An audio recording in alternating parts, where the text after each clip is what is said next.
Hello and welcome to this evening's meeting at the Norwegian Holocaust Center, the Villa Grande, Quisling's villa in Oslo.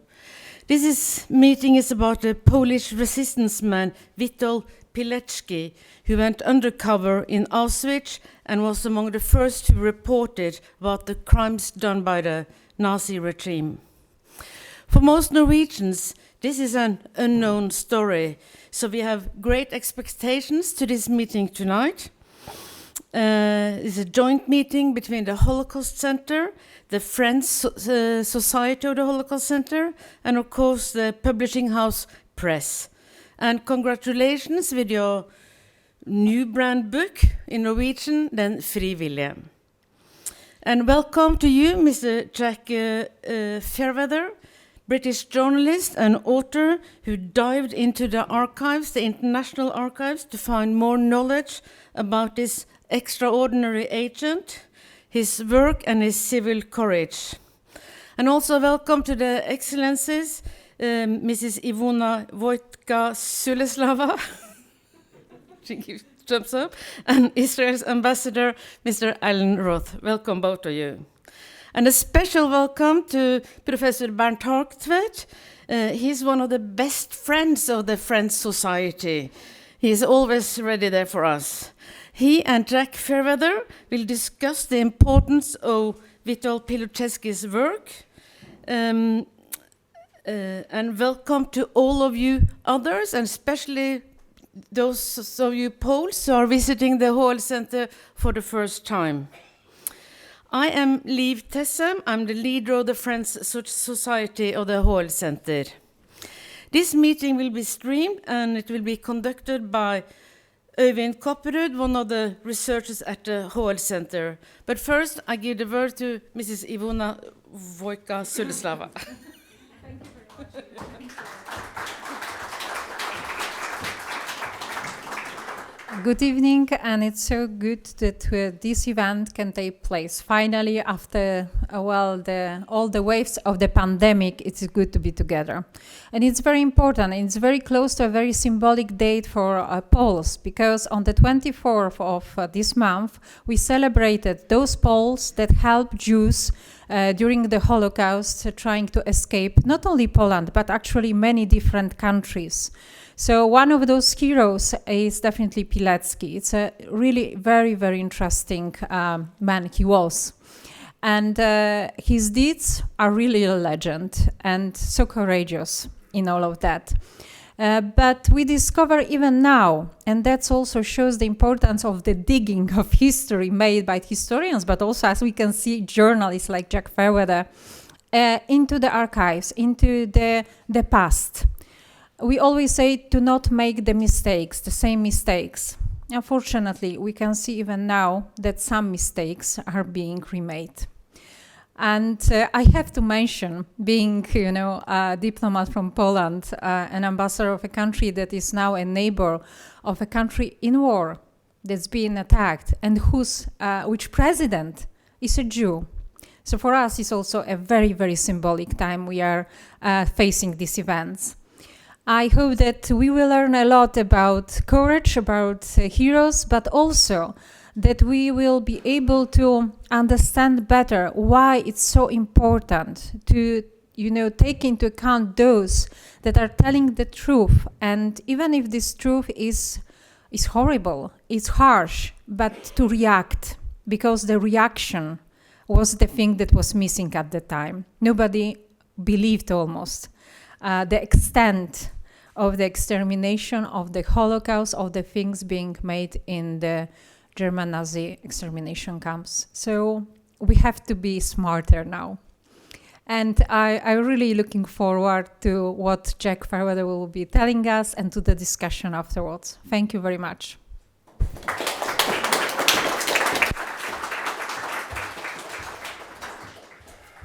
Thank you very much, Excellencies, friends, everybody else coming here on this maybe one of the first days of spring in Oslo. It's a slogan says winter is coming, and even if winter is coming maybe on a political level in Europe, spring is coming to Norway, at least. The American non-fiction writer Anne Lamott once wrote, quote, "For some of us, books are as important as almost everything else on earth.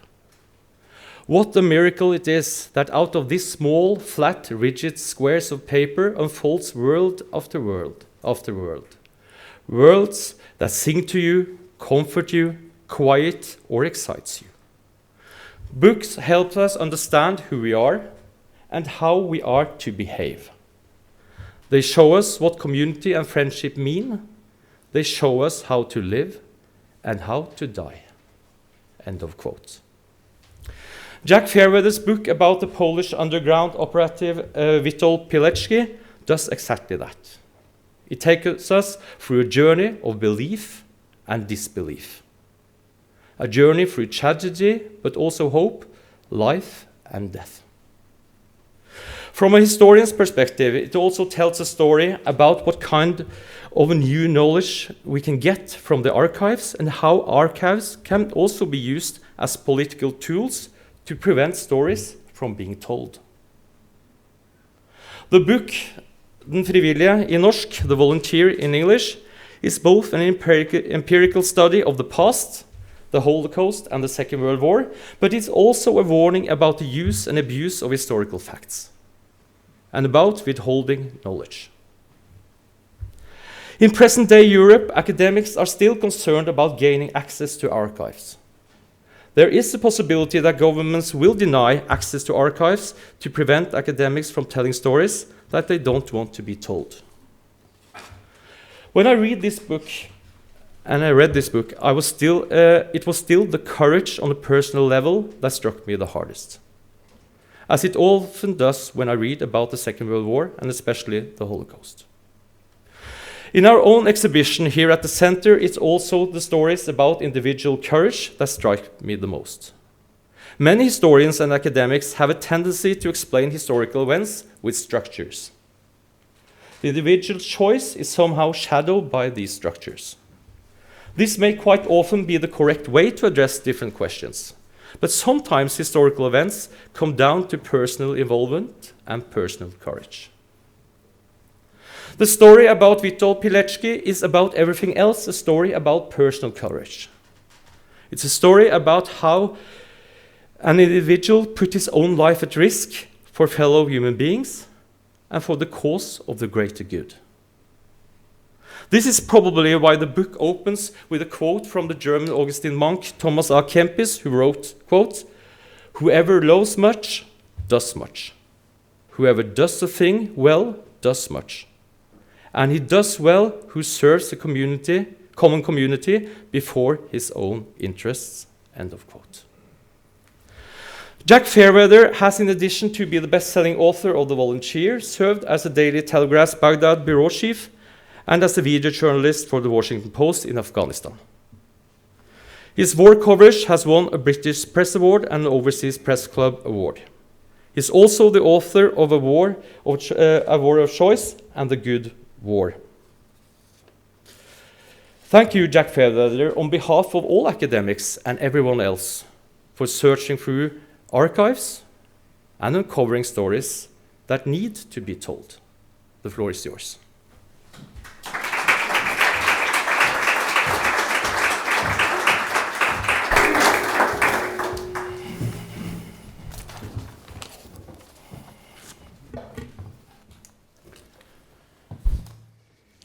Thank you, Øivind, so much, and for everyone at the Holocaust Center for hosting me. Is this loud? Can everyone hear me okay? Yeah, all right, good.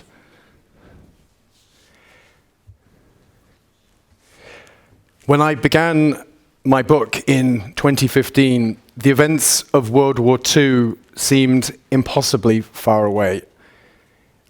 I thought my challenge was going to be to find a way to bring readers into the world of this World War II character, Witold Pilecki. The Russian invasion of Ukraine has brought home for all of us the horror of war. And it's made Pilecki's story of resistance to the Nazis more present the lessons more urgent than ever before. I'd like you all to begin by picturing a scene with me. It's 6 a.m., September the 19th, 1940, and a Polish underground operative named Witold Pilecki sits in the Żoliborz district of Warsaw. This is a wartime image of that apartment. Pilecki was on the third floor, which belonged to his sister-in-law. And here is Pilecki on the left, as you look at it, in his favorite plaid jacket. At the start of the war, Pilecki was 38 years old, a reserve officer in the Polish cavalry, a farmer, a devout Catholic, and a father of two. Here is Pilecki sitting on the steps of his farmhouse in eastern Poland. Here is a picture of his wife, who's a school teacher in the local village. And this is one of my favorite pictures of the two of them together. It's them on their wedding day. And you can just see Maria, his wife, bursting with pride, and Pilecki too. And here are their two children, Andrea and Zofia, who were born in 1933 and 1935. And there they are, in fancy dress. Pilecki liked to get them dressed up after school and put on little plays for Maria. Before the war, Poland was one of the most pluralistic societies in Europe. A tenth of the population is Jewish, the largest such community in Europe. Then the Germans invaded in September 1939.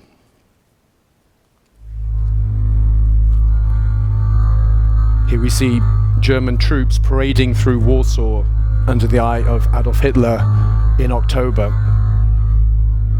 Hitler had yet to formulate his plans to annihilate Europe's Jews at this stage. Instead, he was intent on the destruction of Poland by eliminating its professional classes. Poland is subject to a brutal reign of terror, and thousands of Poles, doctors, teachers, writers, lawyers, Jews and Catholics alike, are being dragged from the street to be shot or interned. 50,000 Polish nationals are murdered in the first 4 months of the occupation. The following year, in 1940, the Germans opened a new concentration camp to hold some of those prisoners. Its name was Auschwitz. Here we see a pre-war picture of a map of Poland. Pilecki's village is Krupa with the top right arrow. The southern arrow points towards the Polish town of Oswiecim that the Germans called Auschwitz. Little is known about what's happening inside, but Pilecki's learnt from informants that a roundup is scheduled for Żoliborz district that morning, and that those arrested will be sent to Auschwitz. That's why he's sitting in the apartment, because his mission is to infiltrate the camp, forge a resistance cell, and gather evidence of Nazi crimes. So let's go back to the apartment again. And imagine with me the sound of trucks rumbling to a stop outside, shouts and gunshots that follow. The building caretaker bangs on the door, and his sister-in-law, whose place it is, answers. "It's a German roundup," says the caretaker. "Get out while you still can." They hear the sound of Germans entering the building. What does Pilecki do? He calmly puts on his jacket and then notices that his 3-year-old nephew is sitting up wide-eyed in bed, and that his teddy bear has fallen onto the floor. The little boy is terrified. As the door bursts open, Pilecki picks up the toy and hands it to his nephew. "See you soon," he whispers to the child. Then, against every instinct he must have had, he steps into captivity. 3 days later, he arrives in Auschwitz.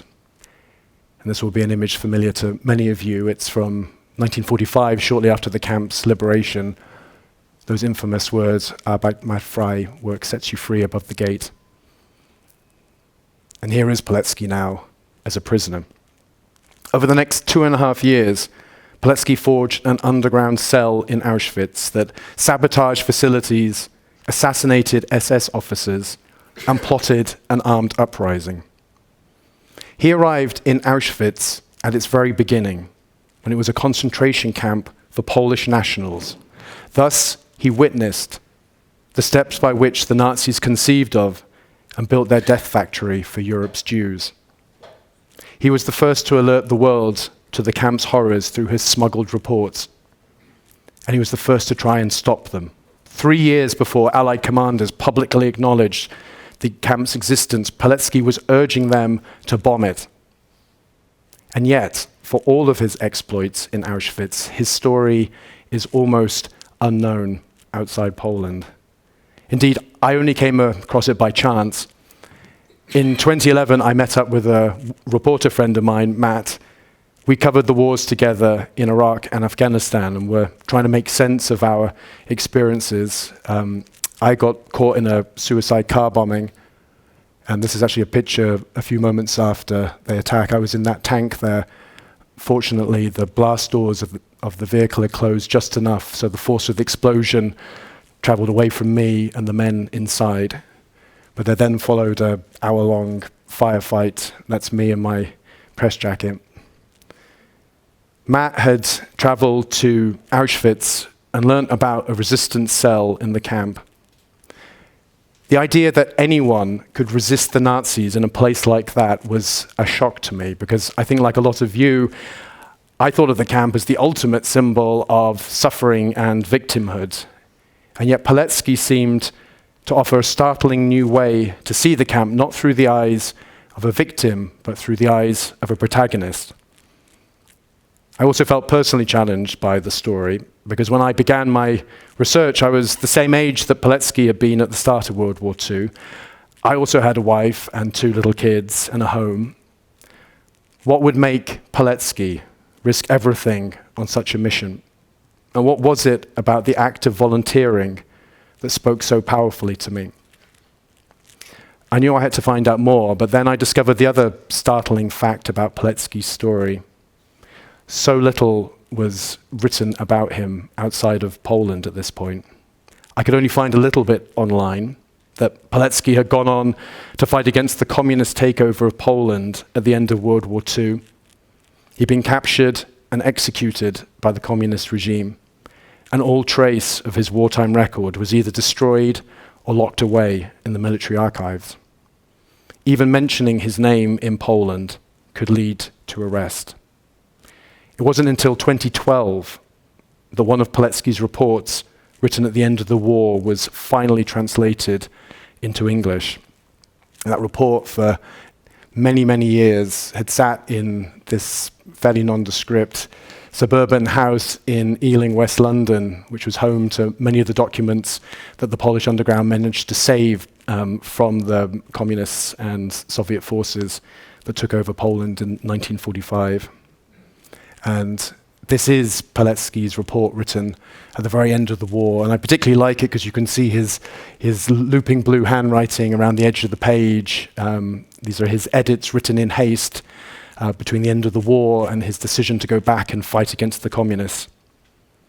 And this is where that report, this incredibly historical document, sits to this day in that beige folder on the second shelf, not in the National Library in Warsaw, where perhaps it should be, but kept very safe, it must be said, at the Polish Underground Study Trust. What Pilecki wrote in that report only deepened the mystery for me, because the report was filled with gaps. Names were hidden to protect colleagues, events were obscured or omitted, and the report also left unanswered crucial questions that Pilecki himself never found out the answer to. What happened to the intelligence he risked his life in Auschwitz to gather? Why were his calls for action unheeded by the Allies? How many lives might have been saved had the world paid attention? 5 years ago, I set out to try and answer these questions and the deeper mystery of his motivation. I flew to Warsaw in January 2016 on a reporting trip. The first person I wanted to see was Pilecki's son, Andrzej. I was a little bit nervous ahead of meeting him for the first time. After all, who was I to suddenly alight on his dad's story? Andrzej had been little more than a child when Pilecki was executed. Here he is again in fancy dress with his sister. For 50 years, he'd been told that his father was an enemy of the state. He only started to learn details of his father's mission in the 1990s when the communist archives were opened. Of course, I shouldn't have worried about meeting Andrei because he was the most delightful, compassionate, engaging man. Although he did warn me, this is his apartment, by the way, very typical research scene, tea and cake and lots of good conversations. He did warn me on that first meeting, I'm not sure what you'll find out about my father or where you should start looking. And I said, Andrei, I'm starting with you because when so little is known about your dad, anything that you could tell me is going to help me recreate his thinking, because I felt that I couldn't make up anything about Pilecki's thoughts. I needed people like Andrei or written documents to tell me what motivated this great man. What I found amazing about the beginning of my research in Warsaw was just how many people were still alive who had known Witold. Some had never shared their memories before, either because they dared not to or simply because no one had asked them. Men like Bohdan Velasek, 90 years old when I met him, a Warsaw upriser, along with Jerzy Szakczewski, 94 years old. Both of these men had fought alongside Pilecki during the 1944 Warsaw uprising, and neither had actually spoken about their intimate experience of fighting alongside Pilecki. In addition to gathering the living testimony, I also wanted to follow in Pilecki's footsteps as much as possible. Warsaw was devastated in the fighting of 1944, but incredibly some of the key sites still exist, and none was more important to me than that apartment where Pilecki's mission began. It was, in fact, the very next place I went to after meeting Andrei. Here is that apartment in 2016. And of course I wanted to get inside and try and visit those rooms. Oh. So I rang various doorbells.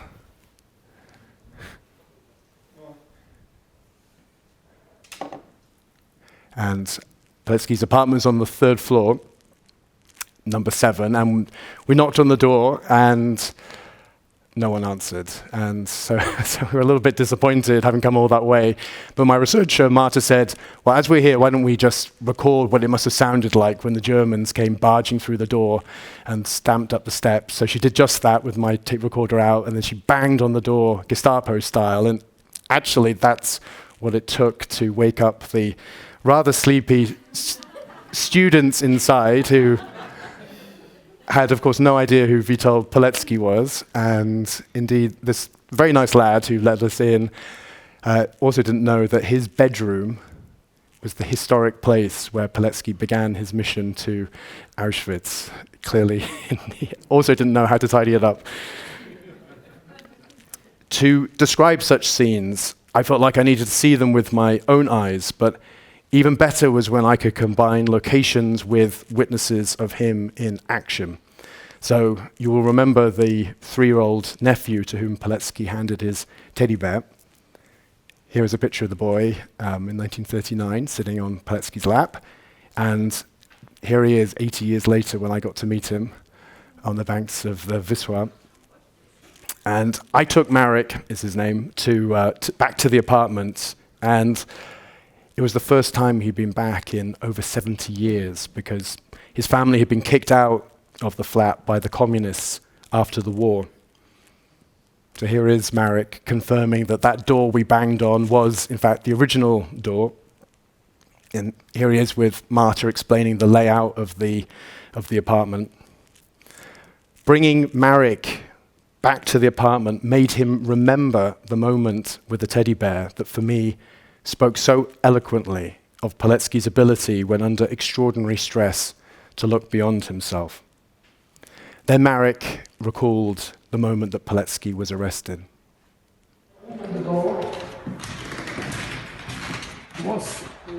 One was in an army suit, German, and another civil. Yes.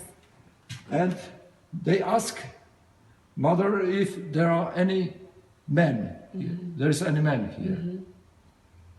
In this same moment, uncle moved from this room, asked, what's going on? What's going on? And He was ready to go, he had his jacket on, or? I think he was prepared because he has time to Yes. no. Yeah. What did he say to you when he was leaving? Did he say anything? Do you remember? Did he, like, See you hug soon. See you. You can see him tearing up a little bit there, and those tears came on more as we spoke about the meaning of Pilecki to him and his family. To write the book in the vivid and compelling way I wanted to, I knew I needed hundreds, if not thousands, of details like that teddy bear. And it was only upon visiting the Auschwitz-Birkenau State Museum that I realized where I would find them. This is my first trip of many to Auschwitz. The camp now holds a museum that was created in 1946. It has an archive of over 3,500 prisoner testimonies by camp survivors, hundreds of which either touched on Pilecki's work or described events that he witnessed. Many had never been translated before. This is one of my favorite rooms. This was actually a barrack room used by the prisoners, now converted into the research department, and here are many of the testimonies which we would pore over looking for evidence of Pilecki, and sometimes also going to the collections department to find original artifacts. This, amazingly, is a diary written by one of Pilecki's men secretly inside the camp in 1942 that describes the start of the Holocaust in Auschwitz that was secretly smuggled out. Let's go back to the moment that Pilecki arrives in the camp. It's evening, September the 21st, 1940. A light drizzle is falling. The train screeches to a halt, and the men in the cattle truck with Pilecki get to their feet. They hear shouts, dogs barking, doors slamming open. Then it's their turn. They're blinded by spotlights, dragged from the train, beaten, punched, kicked, and forced through the gates. Pilecki is then stripped and shaved and issued striped prison clothes, given a number in place of his name. There are no photographs that capture the brutality of arriving in Auschwitz, but incredibly, some of the prisoners who arrived around the same time as Pilecki, who survived, painted pictures of what it was like to arrive in Auschwitz after the war. And here is one of those pictures. You see the prisoners getting showered down with either boiling cold or boiling hot water or cold water. When the prisoners were stripped, this was often a moment when Polish Jewish prisoners would be revealed by their circumcisions. This was before the final solution, before Auschwitz was a center for the extermination of Europe's Jews. But this was still a moment, a terrible moment, when Jews were being singled out for special punishment and beatings. Probably that prisoner on the floor there was one such. After being registered in the camp, they would then attend the roll call square. This is a really rare photograph, in fact, the only one from the early camp in early 1941. The roll call square was just to the left, where, with the help of some prisoner artwork, we can imagine what it was like as Pilecki, now as a prisoner, stood for the first time with those who had arrived. There they all are. There was a roll call at dawn, midday, and evening.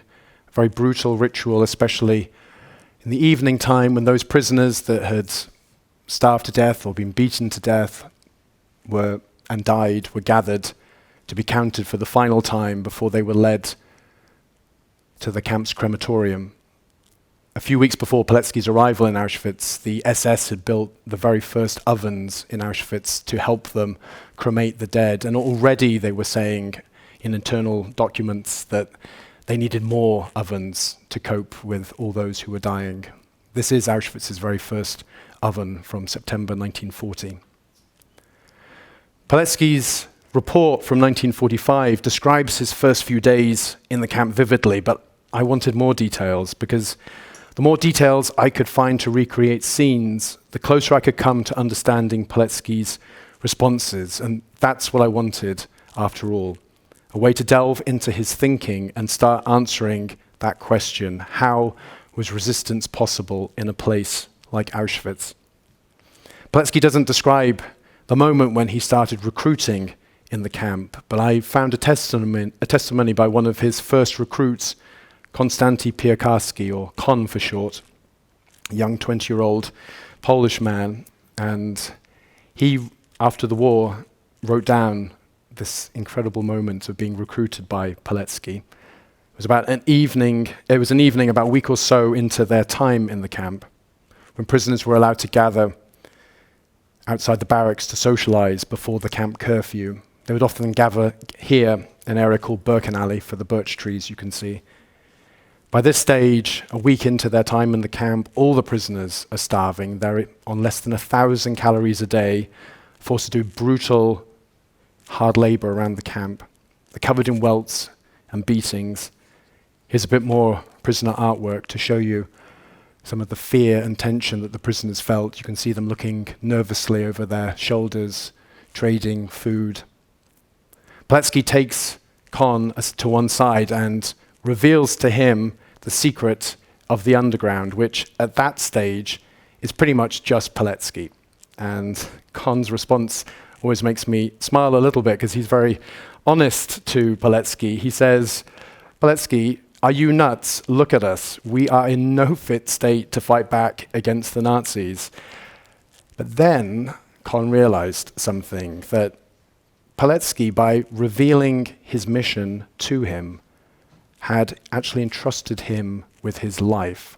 Because Kon, if he wanted to, could turn around and tell the nearest guard, "Oi, this guy's with the underground," and trade in for some bread or a job indoors. But he didn't, because he realized that what Pilecki was offering him was something more important than food. He was offering trust and the hope that something greater than themselves could endure in the camp. Of course, Pilecki realized that hope wasn't enough in itself. He needed to start fighting back. He had wanted to perhaps stage a breakout from the camp, but realized that that would be impossible given the condition of the prisoners, without help from the outside. So he needed to start gathering intelligence to persuade the Allies to intervene. The challenge he faced was, how on earth do you get a message to the Allies from there? He thought about escape, but he knew it would be dangerous, and that, in fact, attempts always led to very harsh reprisals against the rest of the camp. But then, about a month into his time in Auschwitz, Pilecki learned that a prisoner was going to be released because the man's family had paid the right bribes in Warsaw. And so through an intermediary, Pilecki approached the man and persuaded him to carry a report to Warsaw. He couldn't write anything down, of course. That would be impossible in case they would ever be discovered. So instead he had the man memorize those words of his that he wanted to pass on, and swear to give them faithfully to the leadership in Warsaw. What were those words that whispered by Pilecki one evening in the roll call square under the noses of the Nazi guards? No one had succeeded in tracking them down, because all that Pilecki gives us in his own writing is the name of the courier, Alexander Wielopolski. Armed with that single name from Pilecki, my brilliant researcher in Warsaw, Louisa, managed to track down Alexander's son, an elegant gentleman in his 80s named Piotr. And I think, like so many families of resistance fighters in Poland, Piotr had no idea about his father's role. It's worth just pausing on that fact for a moment, that here am I, a Brit journalist coming to the story and telling this man about his father's incredible role, being the very first witness to the horrors of Auschwitz on behalf of Pilecki. That presented us with a slight problem, of course, because it meant that Piotr had no knowledge about what his father did with that report. But he did have the name of his father's best friend, a man called Dębinski, who he thought he might have stayed with in Warsaw. And so armed with that name, my researcher in London sifted through the archives at the Polish Underground Study Trust, which you saw before, and one evening she gave me a call, and I could hear the emotion in her voice. She said, "Jack, I found it. I found Pilecki's report," because that name, Dębinski, had allowed her to sift through the hundreds and thousands of missives stored in the archive to find the one folder of documents that charted the progress of Pilecki's report across occupied Europe to the Polish government in exile in London. I write about that amazing journey in the book, but I wanted to share with you those words whispered by Pilecki to Alexander in Auschwitz. This is what Pilecki had to say, and it gave me goosebumps when I first heard it, and I think it may for you too. "We beg the Polish government, for the love of God, to bomb the camp and end our torment.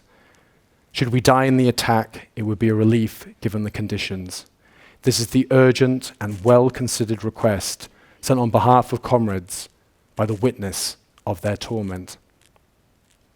Already in 1940, Pilecki recognized that what was happening in Auschwitz was so terrible it was worth his life and everyone else's in the camp if they could destroy the place. I dug around some more and discovered that Pilecki's report was handed on to the head of the RAF, Charles Portal. I found the extensive correspondence between Portal and his commanders about whether or not to bomb Auschwitz. And I'd like to pause there for a moment too and just think about that extraordinary achievement. Pilecki's words, composed in the most dire conditions imaginable, now being discussed at the highest levels of the British government. Pilecki didn't just do this once. By my count, he sent at least 10 reports via secret messengers from the camp that charted its evolution into a death factory. He described the start of the program to euthanize sick prisoners, early gas experiments against Soviet POWs. All of his reports made it to London. Each of them called on the Allies to take action. That's why his work in Auschwitz is so historically important. He was revealing to the world just how the Nazis could conceive of and murder on an industrial scale. Then in the summer of 1942, the first transports bearing Jewish families from all over Europe began arriving in a vast new camp called Birkenau that the Nazis were constructing nearby to the main camp in Auschwitz. This was the start of the Holocaust.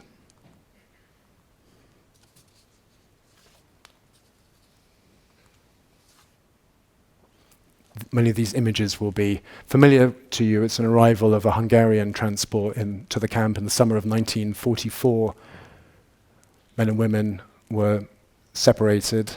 Those who could work were registered in the camp. Those who were not were sent to be gassed. These images of children were taken by Russian soldiers when the camp was liberated. All of those kids survived, but of course when I see those images, I think of all those children that did not. And here is aerial footage of that new camp, Birkenau, built beside the main camp of Auschwitz. This was an agonizing moment for Pilecki because by 1942 he built up an underground of almost 1,000 men. He had an uprising plan ready to go. He'd identified a reserve arms depot to raid. He knew which bridges to blow up to cripple the camp. He was waiting for a signal from the Allies. In fact, he'd even, at this point, stolen a radio transmitter to broadcast literally calls for help. No word came. Pilecki struggled to understand why. He wondered whether he had failed to capture adequately what was happening in the camp. That autumn and winter, the scale of the murder rapidly escalated.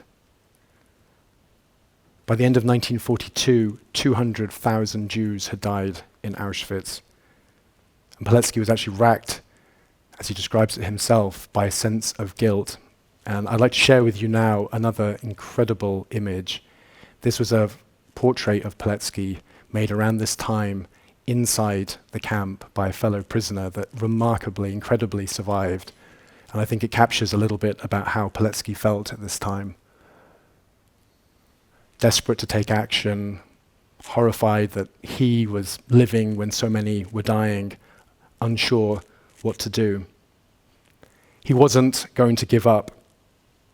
Instead, he used his sense of shame to push him into his final act of heroism in the camp. He concluded that he needed to escape the camp himself to try and rally a force to attack it. The question was, how?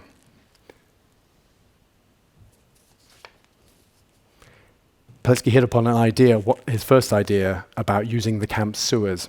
And he spent much of the early part of 1943 prizing open every night a manhole cover in the camp and slithering on his belly through the tunnels of the sewers, through the excrement of 10,000 prisoners. Of course, I also wanted to take a look, and this was this manhole cover that Pilecki himself went down, and these are the tunnels that he explored under the camp. Fortunately for me, of course, they're much cleaner than in Pilecki's time. But what I discovered was the same thing that Pilecki did, that through twists and turns, it all ended in metal grills. And the one tunnel that he needed that was closest to the river by which he could escape was also right next to Commandant Hearst's garden and his dog kennel. It wasn't the way for him to escape, but he knew he had to keep on looking. That spring of 1943, prisoners had started work on building new gas chambers in Birkenau that would increase its killing capacity to 4,500 people a day and turn the camp into a true death factory. These are some of those new crematoria being built in Birkenau, and here is a crematorium plan designed from the desk of the SS architects in Auschwitz. We have this plan today, incredibly, because Pilecki's men stole it from under the noses of the SS architects and found a way to smuggle it out of Auschwitz to Warsaw in the hope that it would tell the world what was happening in Auschwitz. Finally, Pilecki hit on a desperate plan. He identified a bakery outside the camp where inmates worked, and he arranged for the escape with 2 other prisoners. And it was a bit of a mad one because it involved dashing from the bakery during the night shift and then embarking on a 60-mile journey across Nazi-occupied Poland to a safe house in the hills outside Krakow. Once again, I found the best way to discover how he managed such a feat was by following in his footsteps. The bakery no longer exists, but my researcher Marta and I were able to find the spot where it stood. And so we decided on the same day, at the same moment, albeit 73 years later, we would stage our own escape from the camp.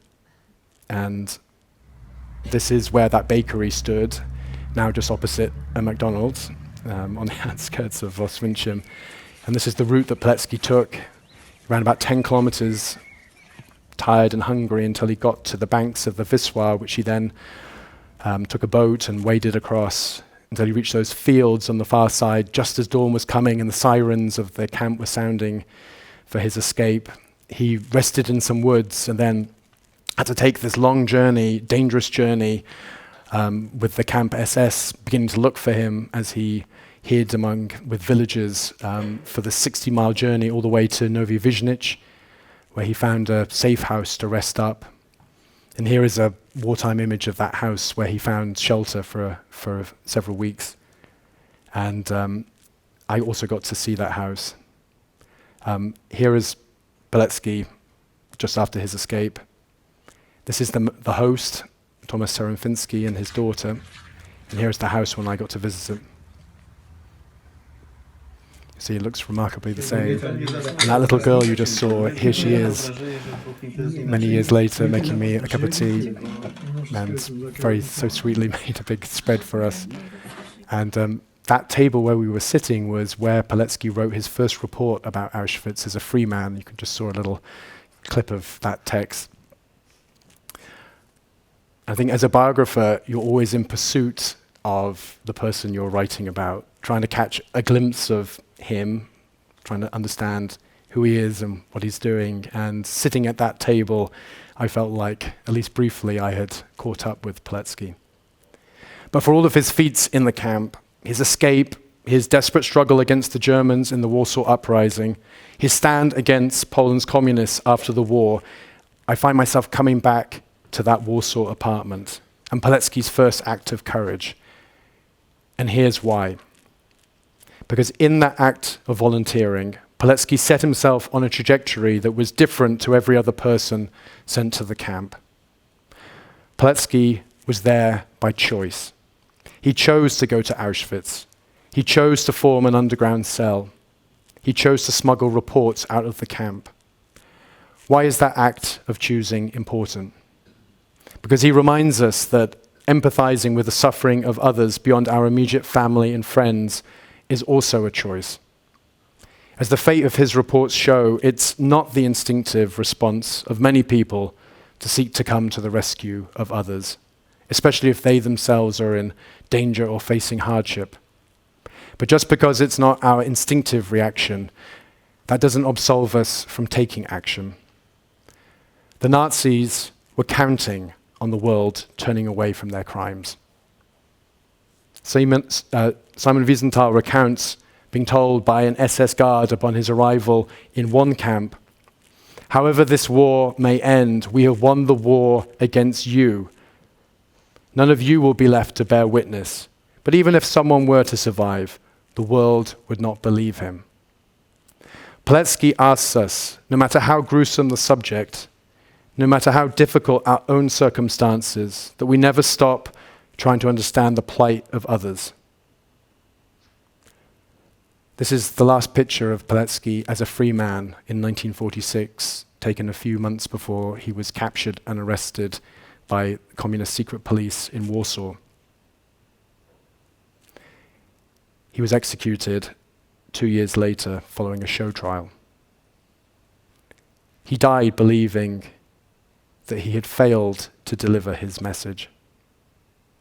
My hope is that this book will show that it wasn't Pilecki that failed to raise our awareness about Auschwitz. He succeeded in alerting the world. The failure to take action lies elsewhere.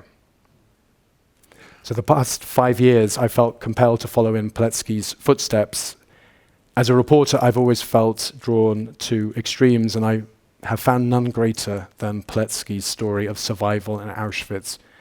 It describes the worst that we can do to each other, but also, incredibly, some of the best. The book came out in 2019 in the US and the UK.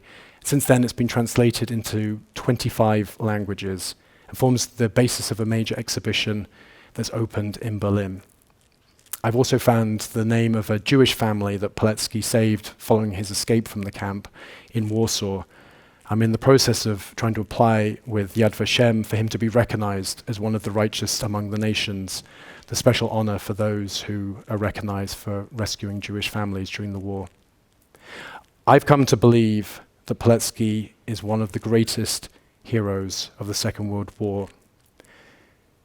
His story reminds us that we must listen for the voices of brave men and women everywhere trying to raise to us stories of suffering. And of course, when I say that, I think of Ukraine and wonder, are we listening to the new Pileckis who are out there? Are we taking action as Pilecki so desperately wished? Please help me in sharing Pilecki's remarkable story and join me in following his footsteps.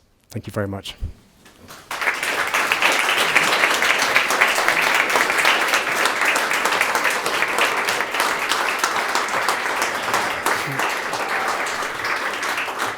Thank you very much, Jack, for a very interesting lecture and not at least very well presented.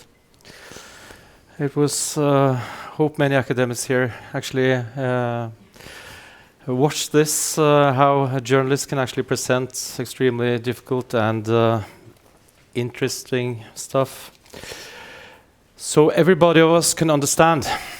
Now we're going to have a conversation up here. So Bernt Hagtvet and Jack, please take your seat.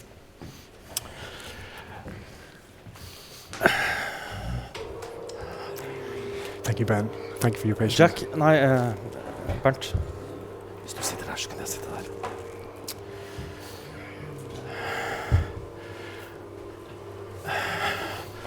After a lecture like this, it's good to have a conversation about different aspects. But we'll also, after 20-25 minutes, open the floor for questions, so you all can participate. When I sat down, I was going to prepare for this. I had a lot of questions. Some of them were quite silly. Some of them were questions that you can ask any author at all. But then I sent over the questions to Bernt, and we had a conversation about the questions. And actually, Bernt is going to ask, I'm going to ask the question, but it's actually Bernt's question. It's a very complex question, and it's very difficult to answer, and you will probably get a Nobel Prize if you can answer that. I'm ready. But this is a conversation, so we're going to start with a very complex questions, and it'll probably be more easier later on. The first question I will ask is, and it's Bernt's question, why do some people have more moral resources, more courage, more integrity than others, which enable them to resist evil? I think that's a really good question. I think we can all agree. So here goes for the Peace Prize. I think it's important to say about Pilecki that he was a devout Catholic. His faith was important to him. He was a patriot in the sense that he believed in his country and was ready to fight for it. Those were elements of his moral compass that helped steer him in the camp when, in a place where the Nazis tried to strip away the identity of every prisoner, he was able to hold to those values of his. But I think what struck me about his story and getting to know him and getting to know those who knew him was a quality of his that I think for those of us who are not Polish, not Catholic, don't have, the same set of moral compasses as Pilecki, we can also touch. And that is Pilecki's extraordinary ability to trust others. And that scene for me with Kon Pilecki in the camp when he's beginning his underground, that simple act of trust was a superpower in a place like Auschwitz, was an incredible act of resistance. It wasn't sort of big Hollywood stuff, it was just that simple act of saying, I'm going to share with you knowledge that, and make you my brother in arms, or sister in arms. And I think that quality is one we can all relate to on some level, and doesn't quite answer the question about why in certain circumstances some find the ability to trust, but I think we all know in ourselves moments when we've trusted others and the effect that can have on ourselves and those around us. And I just ask everyone to reflect on those moments. We don't all have to be in Auschwitz to discover that ability in ourselves. But there is a tension here. What do you think Pilecki would have said about the moral courage of the Pope in these dire times?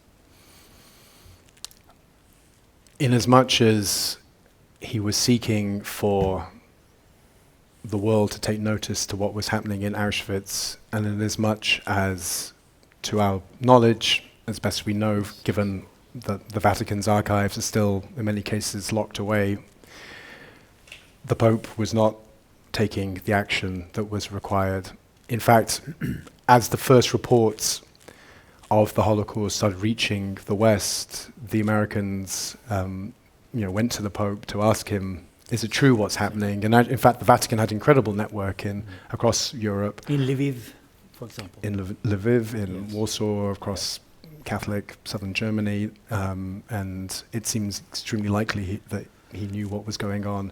He chose not to make a stand, and that meant the Americans at that point chose not to make a stand. Months were then lost when the world could be taking action. And when I those images of the trains arriving, and just thinking that in 1944, 4 years after Pilecki was telling the world about the horrors of Auschwitz, people were getting on trains bound for the camp, not knowing what awaited them is terrible. Yeah, Eichmann murdered about 460,000 Hungarian Jews in a matter of months in 1944 with a little squad of soldiers. But there's an interesting religious parallel here. In the French village of Chambon-sur-Lignon, where, by the way, Albert Camus wrote his La Peste, there were 2 Huguenot ministers.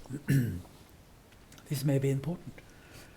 2 Huguenot ministers who simply went to the people in Chambon and said, "We have been asked to save Jews. Shall we save the Jews?" Not one said no. And one old man said, "What would Jesus have done?" And the whole village of Chambon saved about 4,000 Jews right under the nose of the Vichy police, carrying them over to the Swiss border. So religion can be a motivating force, yes. Humanism can be a motivating force. Politics, communism can be a motivating force. We know, for example, the Swiss guard Grünberger, he realized that all the borders in Europe were closed. And a growing number of Jews came to the Swiss border. What he did was to send out people into the terrain and instruct the Jews what they were supposed to say to get into Switzerland. He saved many, many Jews on the Swiss border. He was, of course, arrested. Switzerland has never been known for its moral courage. So he was arrested, and it took about 20 years for his daughter to have the Swiss government acknowledge his moral courage. So there are different sort of motivations. About 700 Jews remained alive in Berlin in 1945. In this country, we have Grenselose, the people who took Jews across to Sweden. You ask them. Very few had religious convictions. You simply ask them, of course, isn't this the way we should do it? As a matter of fact. And Grünberger said the same thing. Now, isn't this the way the Swiss are? Just a basic humanist attitude. But we should also remind ourselves, which Walter Lacour has shown, that within the Royal Air Force there were strands of anti-Semitism. Very few Jews in Britain, about 300,000, but there was no wish to bomb Auschwitz because it was outside the strategy of the RAF strategy. So Auschwitz was never bombed. So it was very moving that Pilecki said, "We may die, but that's better than we die, than this continues." That was a very moving quote. Yes, well, I think that ability to look beyond your immediate family and friends, it is, I think, what we celebrate in Pilecki's story, and indeed of all those who showed that moral courage. I think is also worth reflecting on why that his reports didn't land in London and Washington. And I think you're right, anti-Semitism played a role, but there's actually an amazing quote by a Dutch theologian who worked in rescue efforts during the Second World War, who said that, yes, there was anti-Semitism among British and American officials that prevented rescue, but actually even greater than that was the failure of imagination, the lack of courage to lean into the horror of what people were hearing. Yes. And I think that is, again, something we can all relate to when we indeed look at what's happening in Ukraine today. I know I'm, struggle myself to sort of read about what's happening there, but I think that's what Pilecki calls on us to do, and maybe that's one of his lessons, is for us not to become desensitized to the horrors. There is of course a parallel with Jan Karski, another Polish volunteer, amazing guy, who ended up as a teacher of political science in Georgetown University. He went into Auschwitz, I think, twice, but the parallel comes here. He even had an audience with Roosevelt. In London, he met Anthony Eden. Eden didn't trust him. It was simply so far-flung that you couldn't envisage, you couldn't neither morally nor intellectually envisage what was going on. So that is also a parallel between Karski and Pilecki. Yes, and there's that famous quote when Karski went to the US in 1943 to tell the Americans what was happening, and he met the US Supreme Court Justice Felix Frankfurter, who was himself Jewish, and told him what he had witnessed of the Holocaust in Poland, and Frankfurter said to him, "I don't believe you." Yeah. And Karski, who had personally witnessed trains on their way to death camps, took umbrage and said, "Are you calling me a liar?" to paraphrase. And Frankfurter said, "No, it's not that I'm calling you a liar, I just cannot believe that this is happening." And I think it's beyond imagination. It's the moral step that we have to make in order to turn stories of atrocity and horror into action, which is, of course, Pilecki's great cry to arms is, what can we do to help? Did you ever try to locate some of the SS men serving in Auschwitz? We found the family of one very amazing German functionary, a capo, so not an SS man, called Otto Kuzel, who actually saved Pilecki's life in the camp, which I won't go into that story now, but it's in the book. It's an amazing moment in his story. And Otto Kuzel, German, could have lived a fairly comfortable life in the camp, but repeatedly took risks to save Polish and Jewish prisoners in the camp. We tracked down his family. He, after the war, had an incredibly tough time. He lived outside Munich and was seen as a bit of a traitor, seen as, many people said to him, "Oh, well, if you were in a concentration camp, you must have been a criminal. You were on their side, not on ours." And he died neglected and forgotten, except by those prisoners who knew his value. We've spoken to some of the families of SS guards, and I think it's actually incredible to say, to this day, there are still families in denial of what their forebears did. We're talking about third, in some cases fourth generation, and for my next book project that I'm working on, we're interviewing them and asking them stories, and they have all of the same excuses and in the famous movie by Claude Lanzmann, Shoah, he tries to film secretly SS guard in Treblinka, Kurt Schochomel, and Kurt Schochomel starts singing the Treblinka song. And that was the one time when Lanzmann was about to throw up, and he has been heavily criticized for filming that episode. Nevertheless, that's historical, very important, that you could see Kurt Schochomel he had moral choice. He could leave. He never left. And if you're really interested in Nazi self-justification, go and read the transcript from the Nazi trial in Munich in 1965, instigated by the Social Democratic Hessen Fritz Bauer, and they take Robert Moltke, to Auschwitz, and he denies the existence of Auschwitz. They show him the Galge, the special gallows he constructed. He denies it.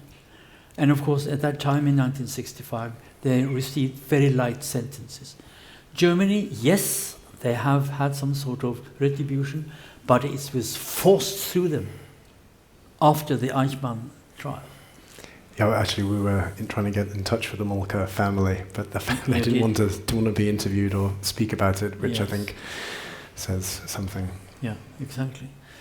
Now, if you compare Karski with Pilecki, what would you say the main similarities and the main differences are?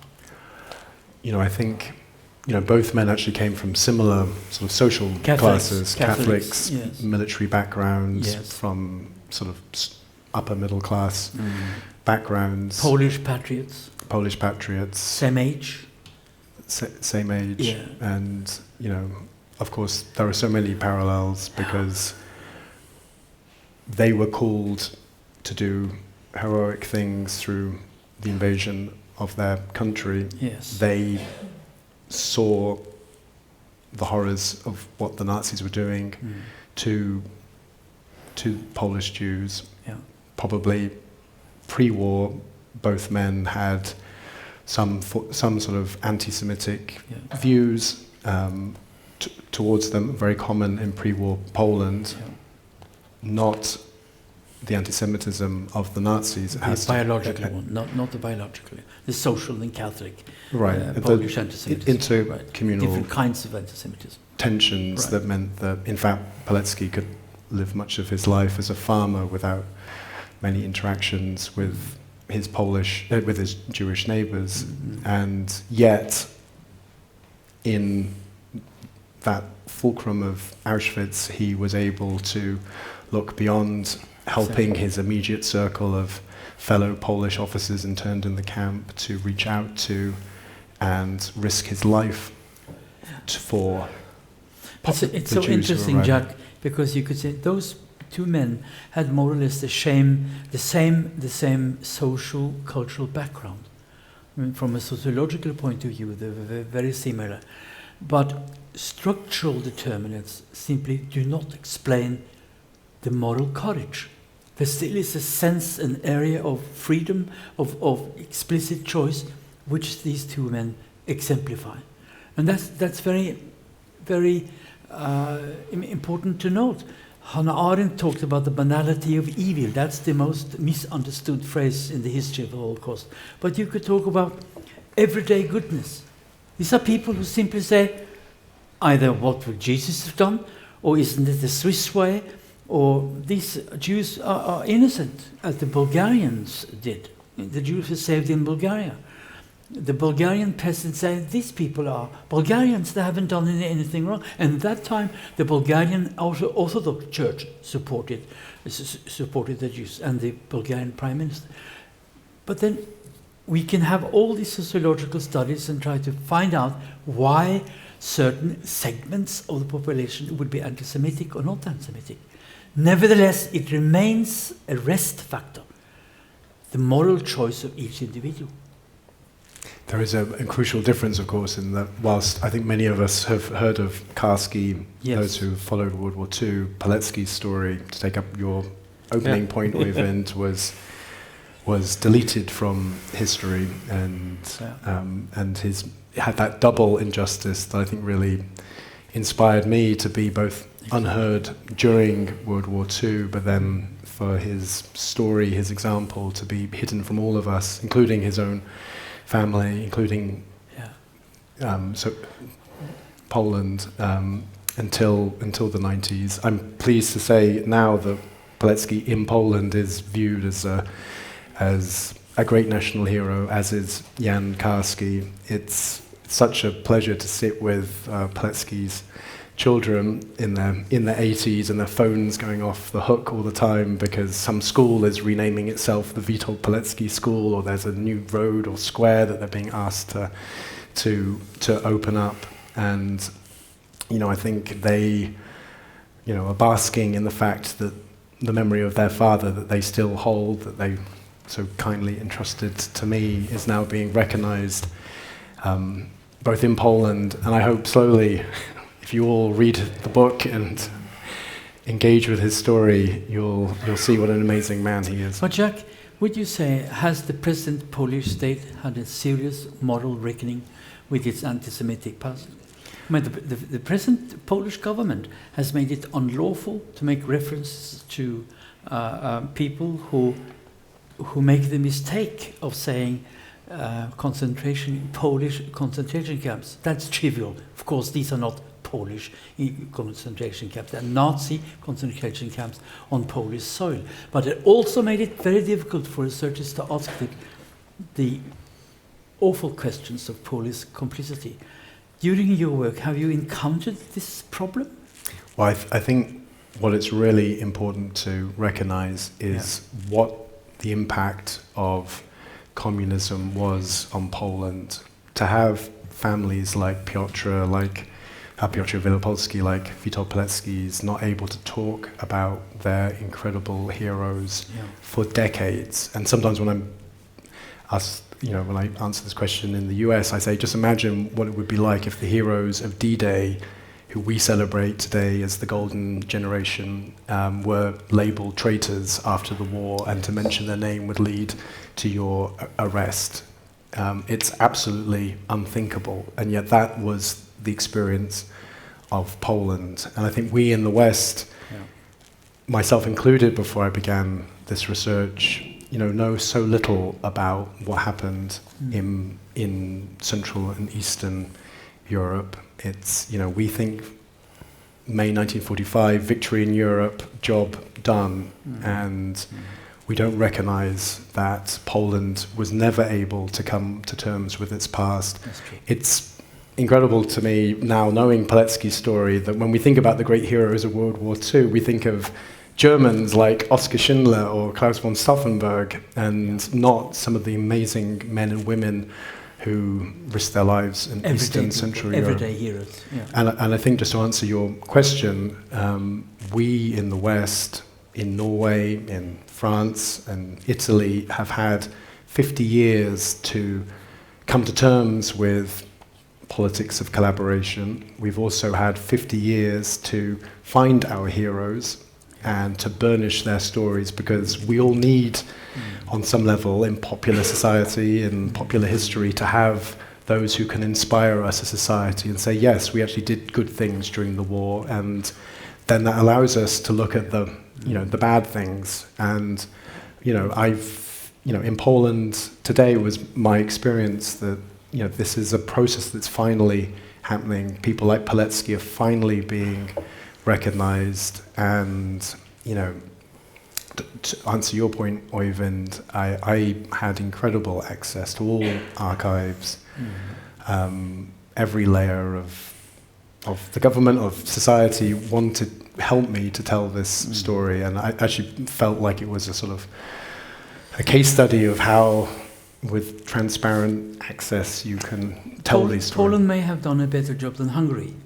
Yes. But the present Hungarian government tries to conceal the complicity of the Pilkos, the Arab movement, and the awful killings on the shores of Danube, and trying to, in the monument in Budapest, portraying the angel of evil descending upon an innocent Hungarian population. I think Hungary under Mr. Orban has a longer way to go than Poland. And perhaps your next book should be about that. I actually have another question as well. It's more, when I read your book, Jack, I had actually another question. That if you heard about Pilecki, you dug into the archives, but would you say that there are many Pileckis in different archives around that haven't been discovered yet? Well, I think in the writing of the book, of course, it's a biography of one extraordinary man, but he did not act alone, either in Auschwitz or in getting his message out to the Allies in London. He had this incredible network of men, also some amazing women who so inspired me by their courage, who smuggled messages out of the camp, played extraordinary roles. Honestly, I could have chosen multiple characters to write a book Spielberg about. should make a movie of this. Well, I'm very pleased to say the book has been optioned to be made into a movie, not by Spielberg, but by an amazing Oscar-winning British film producer. So hopefully we will he will be able to share this story on the big screen. Yes, it's very nice. Yeah. Well, listening to you, Jack, I was reminded by the young Bertrand Russell. He has an essay written when he was 20, in which he says, as human beings, we can encounter all kinds of dire straits, awful fates. We know that we shall be dying. We know that the cosmos will disappear in some millions of years. But the true hallmark of humanity, of a human being, is that we can choose how to relate to this fate. That's the hallmark of human freedom. That's what your book is about. He had the choice. He could have lived peacefully, and he had the choice of reacting with his freedom towards the fate. And that, I think, makes your book such an important book, and I'm so glad that it's out in Norwegian, that you have brought it to life for us. Thank you so much. Yeah. Thank you. It's very easy to be a mediator for this talk. You're very... I warned you. I warned you, Øivind. Yeah, I knew what I was getting, and I'm very thankful for that, Bernt. So, but very good. But now we'll open the floor for questions. If you have some questions for Jack and Bernt. If you want to pronounce the question in Norwegian, we can try to translate it as well, so it's up to you. I know it's very difficult to be the first guy, but yeah, it's really Mr. Ambassador. Thank you very much. I won't ask a question. I will say a few words inspired by your talk here and later on the very interesting debate. And I will not speak mainly as the Israeli ambassador, I will speak as Alon Roth, the grandson, for example, of Yitzhak Roth, that died in the age of 98 in Israel, but never wanted to talk to me. Could you repeat the name, sir? Sorry? Could you repeat the name of my grandfather was Yitzhak Roth. Yes. He never wanted to tell the story of the family in Hungary, in Transylvania, around Satmar, the small villages, his family that went to Auschwitz in this horrible summer, beautiful summer, by the way. 44. Yeah.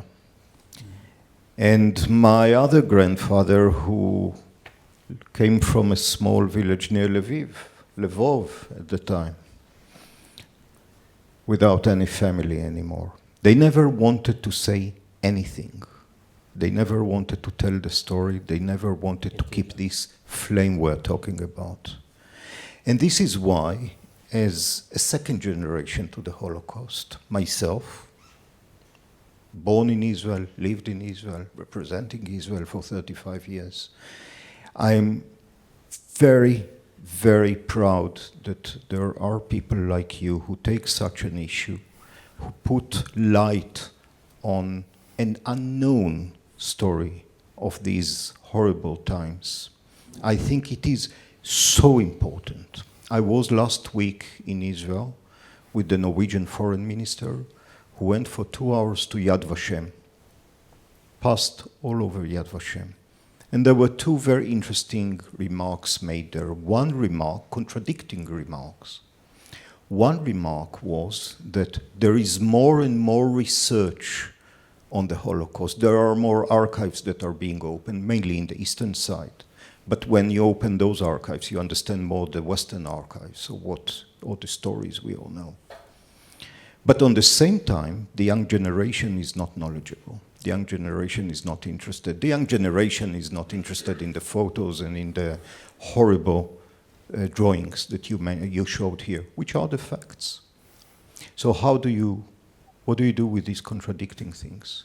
A story like the one you are telling is the right story to tell, which is a serious research that again is highlighting something that was unknown. I didn't know the whole story the way you described it, even though I knew the name, but not more than that. And at the same time, it is interesting enough in order to keep this flame going on, and igniting again and again the main questions that were debated here as well. Why didn't they bomb? It's not just the RAF, it's the Americans as well later on. And the stories of you can bomb Ploiești, which is in the same distance, but you don't bomb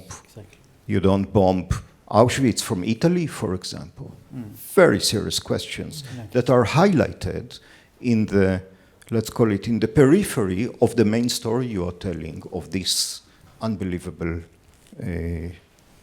courageous officer and human that did whatever he did. I will not speak about million questions. I will not ask million questions that I have concerning the ability of someone to take this decision to go there. What kind of network did he build there? Etc., etc. So many questions that arise from what you have said. I'll just say that the failure to take action is, I think, the main issue you are putting forward. When I think on the fact that you are talking about someone who in 1940 already spread the information, and we reached 1944 with 500,000 and how many millions in between that are perishing there. Of course, I ask the questions personally, but I think that this question is eternal, not just because what we see now, elsewhere as well, why people don't take the action when they see atrocities in such heights, and there were atrocities on the way forward with millions of casualties anywhere in the world. So your story, your book is igniting so many questions that are eternal, and I think are taking the time of diplomats and philosophers and researchers and politicians, and will do it in the future. So it's not just a story on the past, it's a kind of a guiding line to the questions that we have to debate in the present in order maybe to have less troubled future. So thank you very much for this, as I said, as the Israeli ambassador, but as Alon wrote, a Jewish person, I can't say young anymore, but a Jewish person that is very happy that such stories are researched and published later.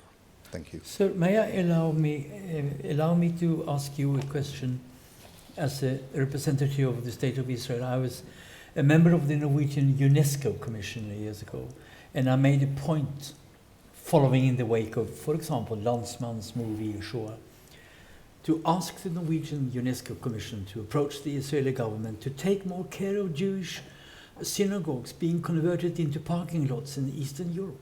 Why hasn't the Israeli government, in conjunction with the UNESCO Commission, more forcefully tried to preserve Jewish synagogues and lots? They are being ruined in the Eastern Europe, and that must be a terrible paradox. I will say just one very small thing, and related to my own experience. I think that more and more cooperation, not just between the governments, but between the civil societies, between NGOs, is happening, both in Poland, in Israel, and together, and you hear more and more stories. I read it almost on a monthly basis, on something that was reenacted, that was, that is reborn. Yeah. It can be a cemetery, it can be a synagogue, it can be something else that used to be Jewish or used to be Polish Jewish together. And you read more and more. So I cannot answer your question, precisely on the UNESCO stuff, etc. I can tell you that my feeling is that the trend is that more and more it happens. I visited Krakow a few years ago, and just sitting in a restaurant with some other Israeli friends, I was approached by someone who asked me, "Are you Israeli?" I said, "Yes, I'm in Israel." He said, "Can you come with me tomorrow? I want to show you 50 kilometers from here, from Krakow, something that we're doing in a small village in order to restore the old." And they did it with an American philanthropist whose family came from there. So it was all together. I didn't go to see it, but you know, you see it more and more, which gives me an impression that it will happen in the future, and the numbers will be. Hungary is the much next bigger. target. Hungary is much worse than Poland, for the time being. It's his next book. That's his next book. Jack, do you have anything to say? Well, Investor or? Lone, thank you so much for sharing that. It's incredibly touching. And, you know, I think when we think about the lack of action that Pilecki encountered, you know, I think we have to also reflect on our own time and, you know, think about what's happening in Ukraine. And I think we can even judge ourselves, you know, are we maintaining our outrage and shock and horror? You know, my big fear is that whilst we have the lessons of World War II, that we end up accepting, coming to terms, ignoring, forgetting what's happening in Ukraine. And so I think I've been reflecting in the last few weeks about how to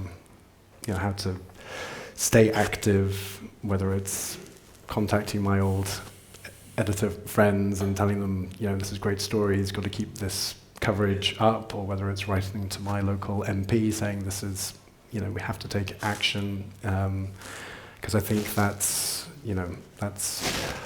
one of our roles today, and as it is to also remember the Holocaust, find new ways to tell that story. You know, so many of the people that I spoke to for the writing of this book are now dead. We have such a huge challenge ahead of us, everyone in this room, to keep alive the memory of the Holocaust, the memory of the horrors of the Nazi occupation of Poland, and find new ways to tell that story. And I, you know, hope Pilecki's story can be one way to do that, but there are others that we have to keep the flame alive, keep people outraged by what happened. Thank you. Yeah, there are any more questions? Yeah, Guri? A small question. I mean, it's so moving to listen to you, Jack Fairweather, and your moving introduction. Back to the family. What were not everybody here has read your book, and what were the family told when a husband was killed, a father was killed, and how is the family reaction now to your in-depth story? I mean, this is also a part of European history, but it's also a part of a family history and a part of a nation's history. So I can remember being very moved when talking to Andrei and Zofia.